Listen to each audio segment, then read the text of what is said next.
के आदमी ये लगी ना एक बार बउआ के दीदी को कहियो बउआ के मामा ओ मामा आओ हम भी पैसा दे दे जी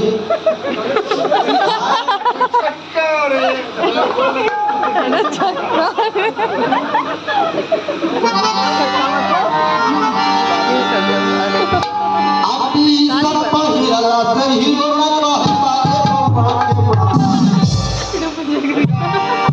आती सब पहिरा सही रोना कहता ए बउआ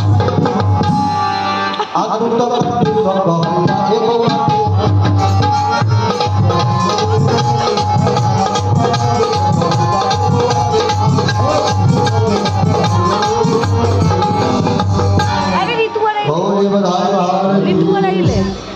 सबके ठूसे दे ना जाए सबके आशीष ना आशीष मिले ना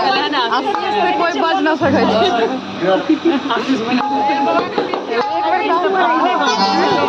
हाँ दीदी के दोसर गाँव के हाँ ये सब हमरे गाँव के छथिन चप्पल